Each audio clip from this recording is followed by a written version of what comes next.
Hello नमस्कार दोस्तों, मैं हरेंद्र कुमार आप सभी का दोस्त, आप सभी को इंजीनियर हरेंद्र क्लासेस में स्वागत करता हूं। जैसा कि दोस्त आप लोग जानते हैं कि 2-4 दिन से छुट्टियां थी, यानी हम लोग कहीं पर गए थे। ठीक है, चलिए कोई बात नहीं, आज हम पुनः वापस हाजिर है इसी दरबार में। जो दरबार हम लोग का शुरू होता है, यानी क्विज आज से पुनः उसी मूड में शुरू हो गया और क्विज बंद भी नहीं हुआ था। ठीक है, चलिए मेरा कल का क्वेश्चन था दोस्त, क्या था कि असम का पुराना नाम, असम का पुराना नाम कामरूप था। असम का पुराना नाम कामरूप था। नहीं, असम, असम का नया नाम क्या हो गया है? असम हो गया है। कोई दिक्कत है? असम की राजधानी दिसपुर। कौन सा ऐसा 7 सिस्टर का, यानी कौन सा ऐसा पूर्वोत्तर का राज्य है जो 7 सिस्टर से सीमा साझा करता है? यानी 7 सिस्टर माने 7 बहनें जो है ना, 7 सिस्टर में सभी राज्यों से सीमा साझा करने वाला एकमात्र राज्य कौन है? असम। कौन है? असम। कोई दिक्कत है? समझ में आया क्या कि असम जो है बाबू, असम सभी राज्यों से सीमा साझा करने वाला भारत का एकमात्र राज्य है। देश नहीं है, राज्य है। ठीक है, कोई डाउट? असम के बात करें तो वहाँ पर कौन सी है बाबू? असम में कौन सा नृत्य मना किया जाता है? बिहू। कहाँ के है? असम के। बिहू कहाँ के है? असम के। असम का स्थापना कब हुआ था? असम का स्थापना कब हुआ था? चलिए दोस्तों, असम का स्थापना कब हुआ था? 15 अगस्त 1947 को असम का स्थापना हुआ था। ठीक है, देखिएगा जितना भी पूर्वोत्तर राज्य है ना बाबू, ये सब असम से ही अलग हुआ है। किससे? असम से ही अलग हुआ है। धीरे धीरे करके असम का ही सब पार्ट है, टुकड़ा है। ठीक, न्यूरोलॉजी में किसका अध्ययन किया जाता है? तंत्रिका। तंत्रिका। न्यूरोलॉजी में किसका अध्ययन किया जाता है? तंत्रिका। तंत्रिका। मानव शरीर का सबसे लंबा ये थी कोशिका कहाँ पर पाया जाता है? तो तंत्रिका तंत्र की कोशिका है। मानव शरीर की सबसे लंबी कोशिका कहाँ होती है? तो तंत्रिका तंत्र की कोशिका है। अच्छा जी, गैस्ट्रोएंट्रोलॉजी क्या है? तो पाचन तंत्र का अध्ययन, यानी गैस्ट्रोएंट्रोलॉजी। गैस्ट्रोएंट्रोलॉजी में किसका अध्ययन किया जाता है? पाचन तंत्र का अध्ययन किया जाता है। न्यूरोलॉजी में किसका अध्ययन किया जाता है? तो मूल तंत्र का। मूल तंत्र का न्यूरोलॉजी। न्यूरोलॉजी माने क्या होता है? न्यूरोलॉजी माने मस्तिष्क का अध्ययन ना हो, दिमाग का, जिसमें मस्तिष्क का अध्ययन किया जाता है, तो वही मूल तंत्र कहने का मतलब है। मूल तंत्र कौन? ठीक है, न्यूरोलॉजी या यूरोलॉजी है, सॉरी यूरोलॉजी है दोस्त। यूरोलॉजी में किसका? तो मूल तंत्र का अध्ययन किया जाता है। मूल तंत्र कहने का मतलब है यूरोलॉजी में मूत्र जो होता है ना, ये सब का अध्ययन किस में किया जाता है? यूरोलॉजी में। ठीक है, मूल तंत्र का। ठीक, मल मूत्र का अध्ययन किस में किया जाता है? यूरोलॉजी में। मूत्र अम्लीय होता है कि क्षारीय? मूत्र अम्लीय होता है। मूत्र अम्लीय होता है। कोई दिक्कत है? मानव वृद्धि हार्मोन टेस्टोस्टेरोन, एरिथ्रोपोइटिन तथा कोलेस्ट्रॉल में से वह जिस पर रोक नहीं है, जिसे एथलीटों द्वारा प्रदर्शन सुधारक पदार्थ के रूप में उपयोग में लाया जाए, उसे कोलोस्ट्रम कहते हैं। क्या कहते हैं उसे? कोलोस्ट्रम कहते हैं। ठीक है, कोलोस्ट्रम है जो एथलीटों द्वारा प्रदर्शन सुधारक पदार्थ के रूप में उपयोग में लाया जाता है। कोशिका का नियंत्रण कहाँ से होता है बाबू? तक केंद्रक से। कोशिका का नियंत्रण केंद्रक से होता है। प्राकृतिक रबर किसका बहुलक है? तो पॉलीआइसोप्रीन का। पॉलीआइसोप्रीन का बहुलक कौन है? प्राकृतिक रबर। क्रायोलाइट किसका अयस्क है बाबू? तो एल्युमिनियम का अयस्क कौन सा है? क्रायोलाइट। एल्युमिनियम का मुख्य अयस्क, एल्युमिनियम किसका? बॉक्साइट का ये थी। एल्युमिनियम का मुख्य अयस्क क्या है बाबू? तो बॉक्साइट। एल्युमिनियम का मुख्य अयस्क क्या है? बॉक्साइट। ठीक है, एल्युमिनियम का परमाणु संख्या 13। देखिए, अनुमापन का किस में अध्ययन किया जाता है? तो फिनोल्फ्थेलीन। अनुमापन किसके द्वारा? तो फिनोल्फ्थेलीन के द्वारा अनुमापन किया जाता है। मुख्य मच्छर विकर्षक पदार्थ प्राप्त होता है नीम से। किससे? नीम से। मुख्य मच्छर विकर्षक पदार्थ प्राप्त होता है तो नीम से। सुमेलित है, याद रखिएगा, सुमेलित है बता रहे हैं। ब्राह्मी मस्तिष्क का टॉनिक है। ब्राह्मी क्या है बाबू? तो मस्तिष्क का एक टॉनिक है, याद रखिएगा कि ब्राह्मी क्या है? तो मस्तिष्क का टॉनिक है। सदाबहार क्या है? तो मधुमेह दूर करने वाला। मधुमेह दूर करने वाला पौधा कौन सा है? सदाबहार पौधा, सदाबहार पौधा। अब ब्राह्मी पौधा क्या है बाबू? तो मस्तिष्क का टॉनिक। यानी मस्तिष्क का टॉनिक किससे प्राप्त किया जाता है? तब ब्राह्मी पौधा से। किससे? ब्राह्मी पौधा से। तुलसी से, तुलसी जो पौधा होता है ना, तुलसी माँ जिसको कहते हैं हम लोग, तो तुलसी के पौधा से कफोत्सारक है, कफोत्सारक, कफ के उत्सारक यानी कफ समाप्त करने की दवा किससे प्राप्त किया जाता है? तुलसी के। इसीलिए गाँव घरों में कहा जाता है ना कि खांसी हुआ है ना, तुमको कफ बनाया है, तो तुलसी के पत्ता, चाय, अजवाइन, मंगरैल, सब के अजवाइन, अच्छा, ये सब के बना के एथी में गर्म कर दो पानी में और उसी को पी लो। नहीं, आइए पुदीना ले लो। पुदीना, तो पुदीना जो होता है ना पौधा, पुदीना से क्या प्राप्त किया जाता है? वातहर। कौन सा? वातहर। पुदीना से वातहर। वातहर माने पुदीना, ठंडापन। वातहर माने पुदीना ना, पुदीना से वातहर। वातहर कहने का मतलब थोड़ा सा ठंडक प्रदान किया जाता है, ठंडक प्रदान करने में उसका। इसीलिए, किस लिए? इसीलिए क्या किया जाता है कि गर्मी के दिनवा में आप पुदीना के पीस के शरबत में, या आप लोग सत्तू पीते होंगे दुकनिया पर दोस्त, तो उसमें हरियर डाल देता है, तो वो लेला पुदीना है। क्या है? पुदीना है ना। कोई दिक्कत नहीं ना है समझने में, परेशानी? बहुत सुंदर। आइए पशु और उसका नस्ल बताने जा रहा हूँ, जो कि दरोगा में दोस्त एक क्वेश्चन जरूर आप देखिएगा, प्रीवियस तब पूछा है दरोगा के पेपर में कि कौन से पशु और उसका नस्ल कौन सा है। समझ में आ गया क्या? ये क्वेश्चन पूछता है, हल्का में मत लीजिएगा ना, तो हल्का में चल जाइएगा। पशु में है कि भैंस, भैंस के नस्ल का क्या नाम है? तब भदावरी। कौन? भदावरी। भादो आता है ना, सावन भादो, तो भदावरी याद रखना। भैंस, भ से भदावरी, भ से भैंस। तो भैंस के प्रजाति कौन हो गई? नस्ल कौन हो गई? भदावरी। गाय के बाबू तो सिंधी।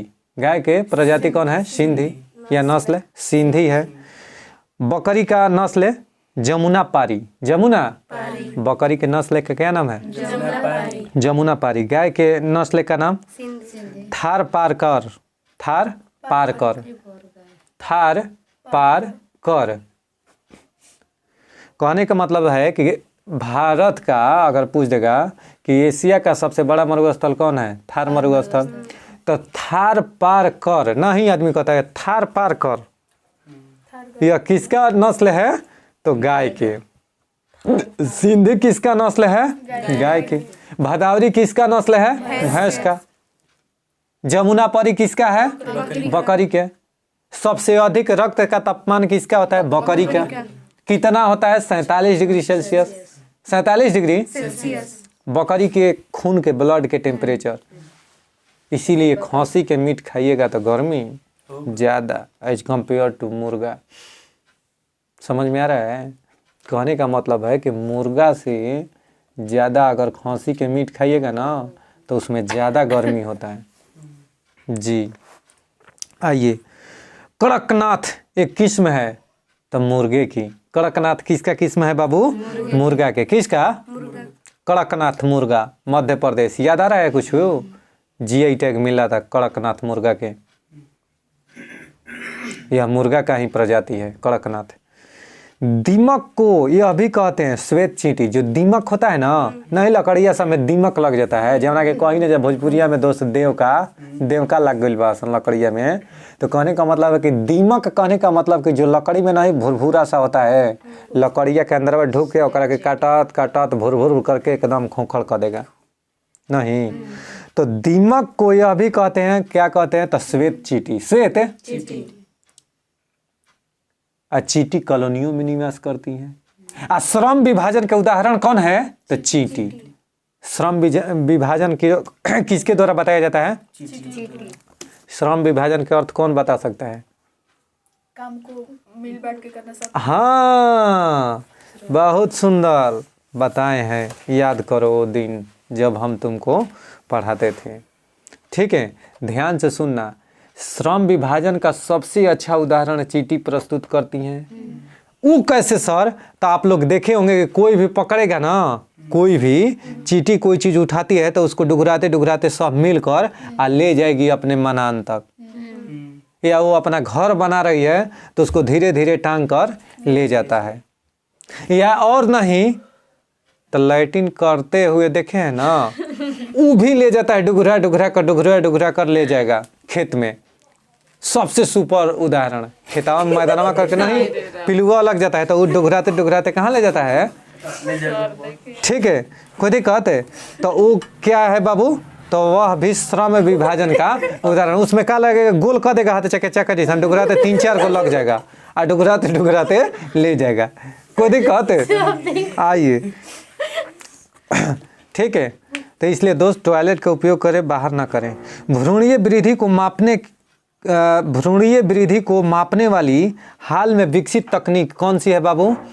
भ्रूणीय वृद्धि को मापने वाली हाल में विकसित तकनीक है तो अल्ट्रासोनिक्स। कौन है? अल्ट्रासोनिक्स। कोई दिक्कत है? अल्ट्रासोनिक्स है। भ्रूणीय वृद्धि को मापने वाली हाल में विकसित तकनीक है कौन सा? अल्ट्रासोनिक्स। अच्छा, सहकारी आंदोलन किससे संबंधित है बाबू? तो डॉक्टर कुरियन से, डॉक्टर वर्गीज कुरियन से। कौन सा? सहकारी आंदोलन किससे संबंधित है? डॉक्टर वर्गीज कुरियन से। अच्छा, विकास अर्थशास्त्र, विकास जो है वह अर्थशास्त्र, विकास अर्थशास्त्र किसने दिया था? तो डॉक्टर मालकम आदिसेसया ने, डॉक्टर मालकम आदिसेसया ने। अंतरिक्ष विज्ञान के जनक किसे कहते हैं? डॉक्टर अबुल कलाम आज़ाद को, डॉक्टर अबुल कलाम आज़ाद को। अंतरिक्ष विज्ञान, अच्छा, अंतरिक्ष विज्ञान से संबंधित है। जयपुरी कृत्रिम पैर, डॉक्टर प्रमोद करण सेठी, डॉक्टर प्रमोद करण सेठी ने जयपुरी कृत्रिम पैर सर्वप्रथम बनाया था। ठीक है, आइए सुनिएगा ध्यान से। संरक्षा संस्था क्या है बाबू? तो एड्स शोध एवं नियंत्रण परियोजना है। यह कहाँ है? तो बेंगलुरु में। संरक्षा एक संस्था है। संरक्षा क्या है बाबू? एक संस्था है। यह किससे संबंधित है? तो एड्स शोध से। एड्स शोध एवं नियंत्रण परियोजना है। यह कहाँ है? तो बेंगलुरु में। 1 दिसंबर को प्रतिवर्ष एड्स दिवस मनाया जाता है। एड्स दिवस। एड्स सबसे पहले WC को प्रभावित करता है। सबसे अधिक क्या करता है? WC को प्रभावित करता है। ठीक। अच्छा सर, मच्छर के काटने से एड्स नहीं फैलता है। जैसे एड्स वाले व्यक्ति को मच्छर काटा और वो मच्छर हमको काट दिया तो उससे एड्स नहीं फैलेगा।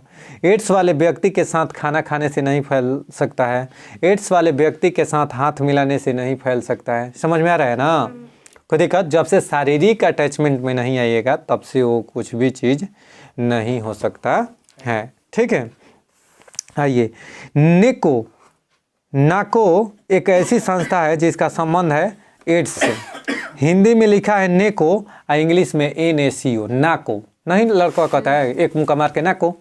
कभी कहते तो नाको, तो नाको 1 घंटा बाद नहीं बनाता है दोस्त। गाँव घर में नाको मारेगा एक तबड़क, यानी समझेगा ध्यान से, 1 घंटा बाद कहेगा। तो नाको का संबंध किससे है? तो एड्स से। किससे? एड्स से। अब समझ में आ गया? कभी भूला जाइएगा भर जिंदगी, इसी को कहते हैं गारंटी। ठीक है, नाको क्या है बाबू? एक ऐसा संस्था है जिसका संबंध किससे है? एड्स से। भारतीय सब्जी अनुसंधान संस्थान कहाँ स्थित है? वाराणसी में। बहुत सुंदर। भारतीय सब्जी अनुसंधान संस्थान कहाँ पर है बाबू? वाराणसी में। बहुत बढ़िया। मंदिरों और घाटों का शहर किसे कहते हैं? वाराणसी। ये तो हो गया। नरेंद्र मोदी का संसदीय क्षेत्र कौन है? वाराणसी। कहाँ से मोदी जी जीते हैं? वाराणसी से, याद रखना। भारतीय पशु चिकित्सा विज्ञान अनुसंधान संस्थान अवस्थित है बरेली में। कहाँ पर? कभी कहते हैं, यानी भारतीय पशु चिकित्सा विज्ञान अनुसंधान संस्थान कहाँ अवस्थित है? बरेली में। देखिएगा, CDRI कहने का मतलब बाबू सेंट्रल ड्रग रिसर्च इंस्टीट्यूट कहाँ स्थित है? तो लखनऊ में।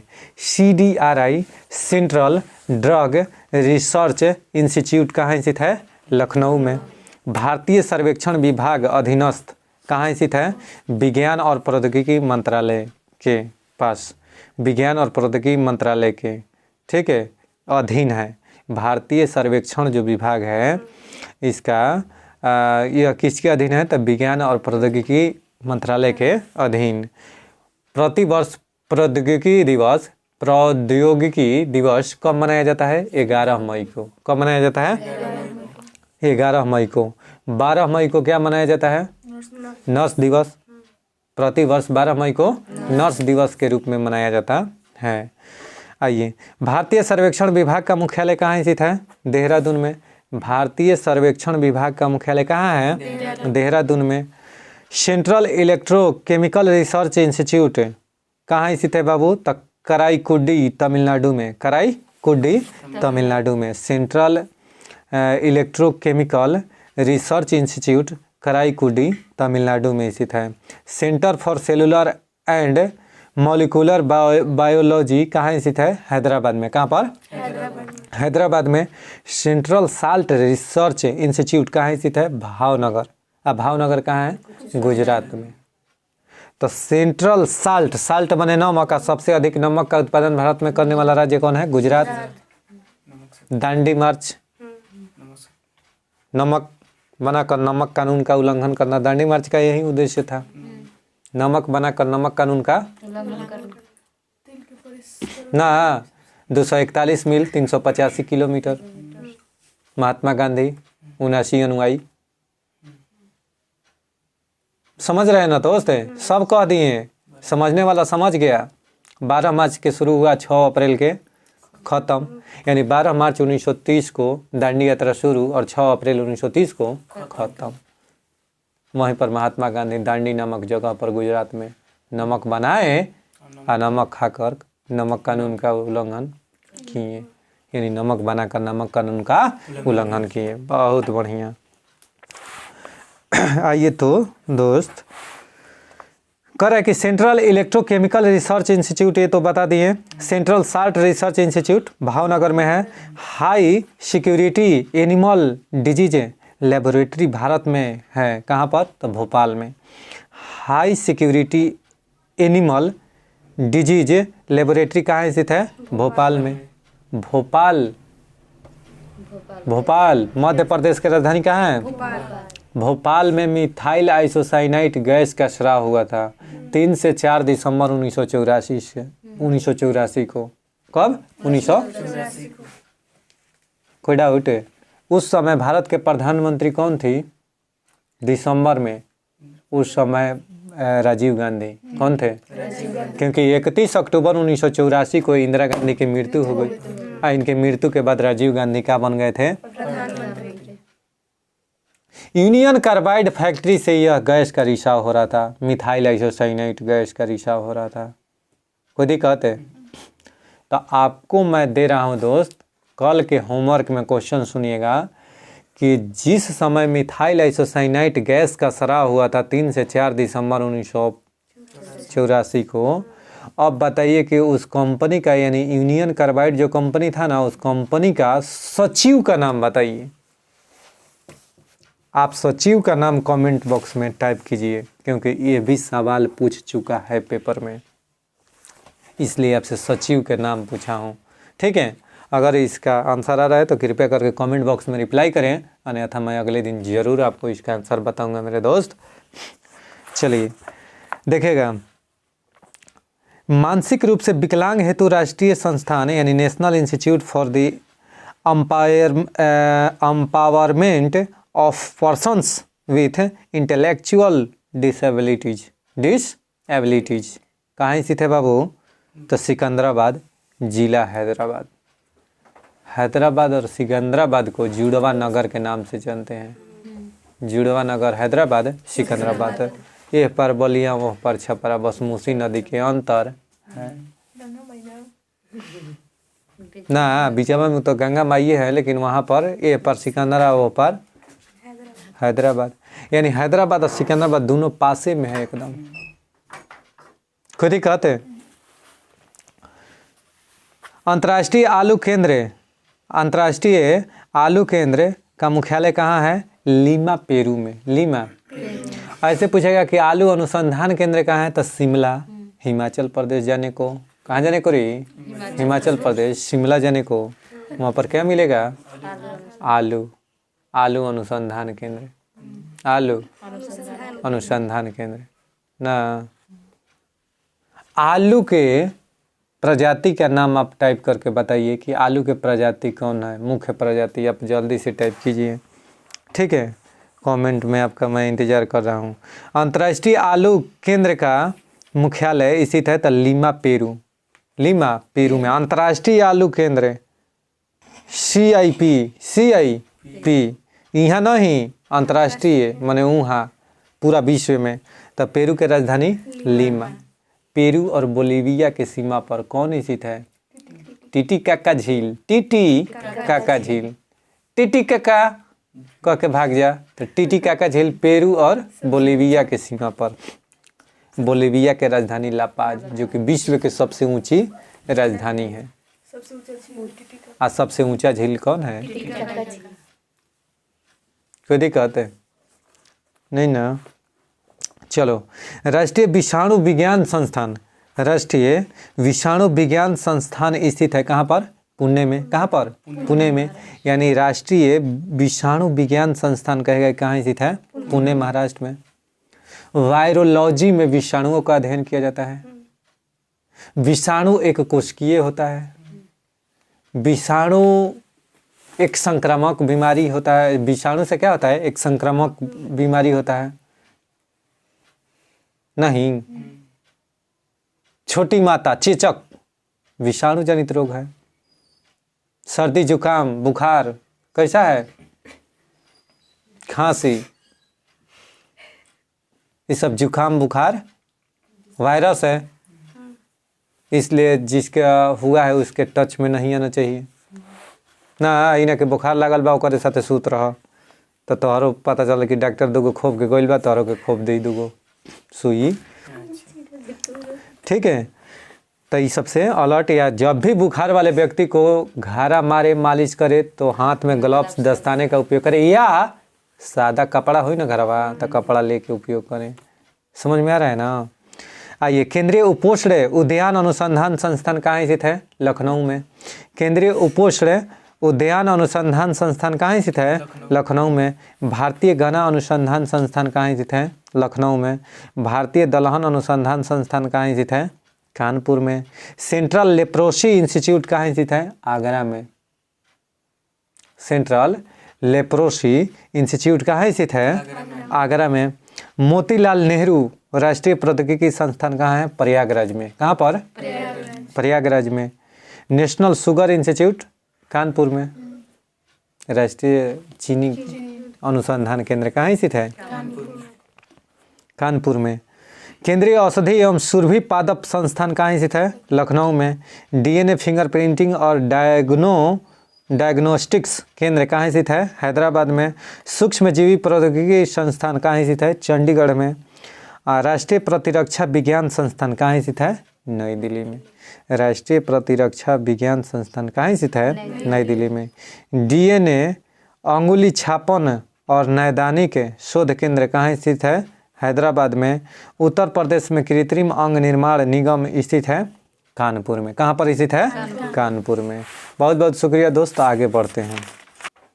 चलो, पैगंबर हजरत मोहम्मद का जन्म हुआ था कब? 570 ईस्वी में। कब है? 570 ईस्वी में पैगंबर हजरत मोहम्मद का जन्म हुआ था। मोहम्मद साहब की मृत्यु हुई थी 632 ईस्वी में। 632 ईस्वी में मोहम्मद साहब की मृत्यु कब हुई थी? 632 ईस्वी में। मक्का कहाँ स्थित है? सऊदी अरब में। मक्का कहाँ स्थित है? सऊदी अरब में। हिंद यानी भारत की जनता के संदर्भ में हिंदू शब्द का प्रथम बार प्रयोग किसने किया था? अरबों ने। अगर पूछा जाए कि हिंद शब्द का प्रयोग हिंदू शब्द का प्रयोग किसने सर्वप्रथम किया था? तो अरबों ने। किसने? अरबों ने। अरब देश के रहने वाला जो था ना, वहीं अरबों ने क्या किया था कि हिंदू शब्द का प्रयोग किया था। मोहम्मद बिन कासिम द्वारा सिंध की विजय हुई थी 712 ईस्वी में। 712 ईस्वी में। कोई दिक्कत है? यानी मोहम्मद बिन कासिम द्वारा सिंध की विजय हुई थी 712 ईस्वी में। कुतुबुद्दीन ऐबक, महमूद गजनवी, मोहम्मद बिन कासिम तथा मोहम्मद गौरी में से भारत में प्रथम मुस्लिम आक्रमणकारी था कौन? मुस्लिम आक्रमणकारी कौन था बाबू? तो मोहम्मद बिन कासिम। मोहम्मद बिन जो कि सिंध प्रांत पर 712 ईस्वी में क्या किया था? आक्रमण किया था। मोहम्मद बिन कासिम, बहुत सुंदर। भारत पर सर्वप्रथम मुस्लिम आक्रमणकारी कौन थे? तो अरब के। यानी भारत पर अटैक करने वाले प्रथम मुस्लिम आक्रमणकारी किस देश के थे? तो अरब के। अच्छा, चचनामा के अनुसार, चचनामा के लेखक कौन है? अली अहमद। चचनामा के लेखक अली अहमद, याद आ गया क्या?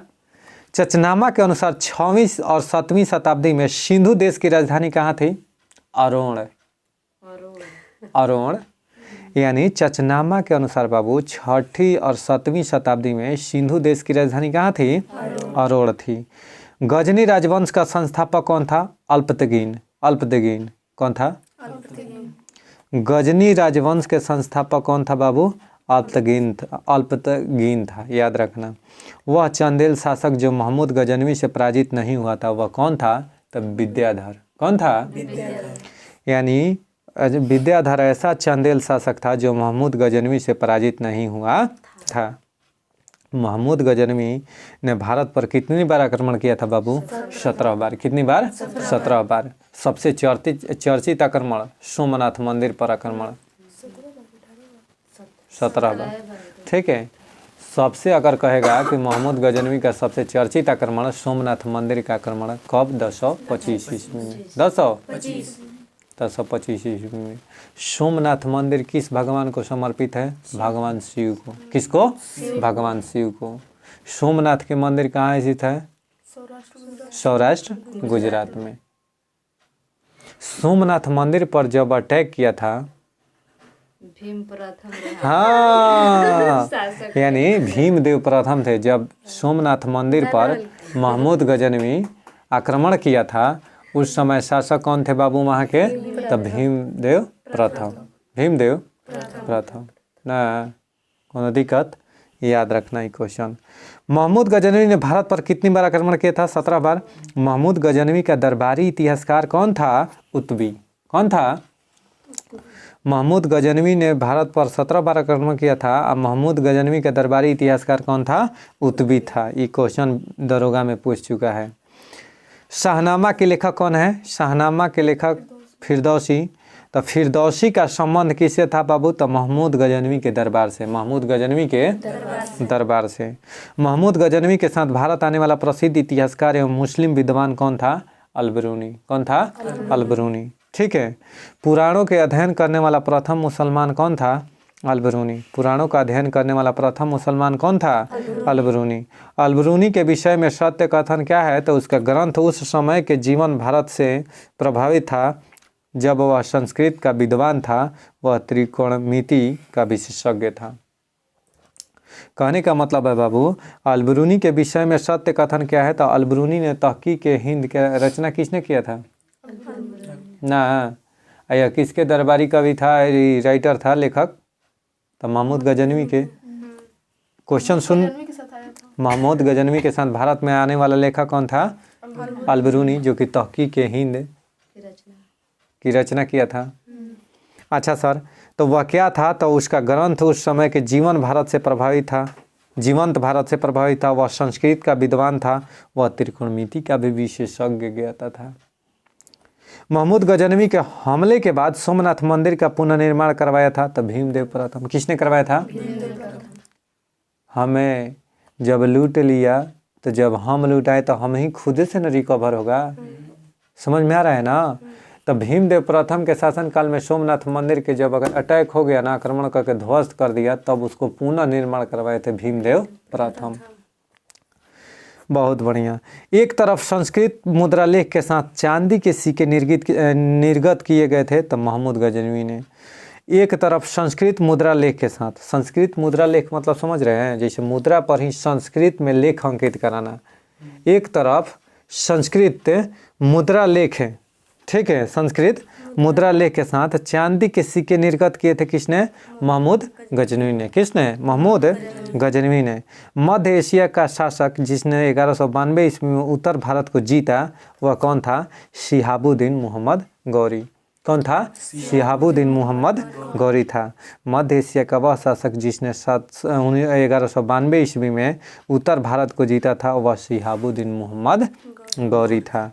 मोहम्मद गौरी को सर्वप्रथम किसने पराजित किया था? तो भीम द्वितीय अथवा मूलराज द्वितीय ने। मूलराज द्वितीय ने।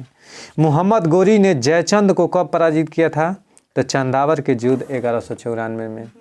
सुनिएगा, तराइन का युद्ध 1191 में। तराइन का युद्ध किसके बीच? तो मोहम्मद गौरी और पृथ्वीराज चौहान के बीच। अब पृथ्वीराज चौहान को ही पृथ्वीराज तृतीया के नाम से जाना जाता है। पृथ्वीराज तृतीया या चौहान कहिए, बात एक ही है, खुद ही कहते हैं। तो पृथ्वीराज चौहान और किसके बीच? मोहम्मद गौरी के बीच तराइन का प्रथम युद्ध। तराइन के प्रथम युद्ध में कौन जीत गया? पृथ्वीराज चौहान जीत गया। तराइन के द्वितीय युद्ध 1192 ईस्वी में, इसमें कौन जीता? तो मोहम्मद गौरी। पृथ्वीराज चौहान हार गया। इसके बाद में चंदावर के युद्ध 1194 ईस्वी में हुआ। 1194 ईस्वी में मोहम्मद गौरी ने जीत लिया। किससे? तो जयचंद से। किससे? जयचंद से। जब जेम ही जीता ना तो इस सिंध प्रांत जो क्षेत्र था इस साइड, इसका क्या हो गया? दबदबा स्थापित हो गया। अब वहीं से मुस्लिम वंश के स्थापना का बिगुल शुरू हो गया। अब क्या किया था कि इसका दामाद कौन था? मोहम्मद गौरी का दामाद कह रहे हैं, ये थी गुलाम कौन था? कुतुबुद्दीन ऐबक। तो मोहम्मद गौरिया तो रहने वाला अफगान का, कहाँ का? अफगान शासक था। तो वो कहलस कि ये भाई रे, हम तो वही जो शासन करतानी आ यही जो कैसे संभाल पाए? एक ही आदमी दो गो नाव पर बैठ सकते हैं? नहीं, एक आदमी दो नौकरी नहीं करने करे, एक ही नौकरी करने का ना। यानी एक आदमी तो एक ही नौकरी करेगा ना, कोई भी। तो एक आदमी जब एक ही नौकरी करेगा तो दो गो कॉल लेटर आने का, तो एगो तो खराब हो जाने का। तो वही क्या किया कि एगो का कर दिया कि इसको दे दिया। किसको? कुतुबुद्दीन ऐबक को। कहलस कि सिंध प्रांत जो विजित क्षेत्र था, मोहम्मद गौरी जितना क्षेत्र जीता था, किसको थमा दिया? कुतुबुद्दीन ऐबक ने 1206 ईस्वी में गुलाम वंश का स्थापना कर दिया। गुलाम वंश का कर दिया। अब यहीं से गुलाम वंश का शुरुआत हो गया। इतिहास पकड़ा गया क्या? दिल्ली सल्तनत कहाँ से शुरू हुआ? यानी 1206 ईस्वी में यही गुलाम वंश शुरू हो जाता है और ढिकचिक चलते चलते चलते चलते 1526 में क्या हो जाता है? समाप्त हो जाता है। अब 1526 में आते हैं बाबर और वो मुगल वंश के बिगुल बजा देते हैं। नहीं, तो 1206 से 1526 तक किसका शासन रहता है? दिल्ली सल्तनत का। गुलाम वंश नहीं, पूरा दिल्ली सल्तनत इतना तक शासन करता है। कोई दिक्कत है? तब 1526 से शुरू होता है किसका दबदबा? मुगल वंश का। इतिहास पकड़ में आ गया क्या?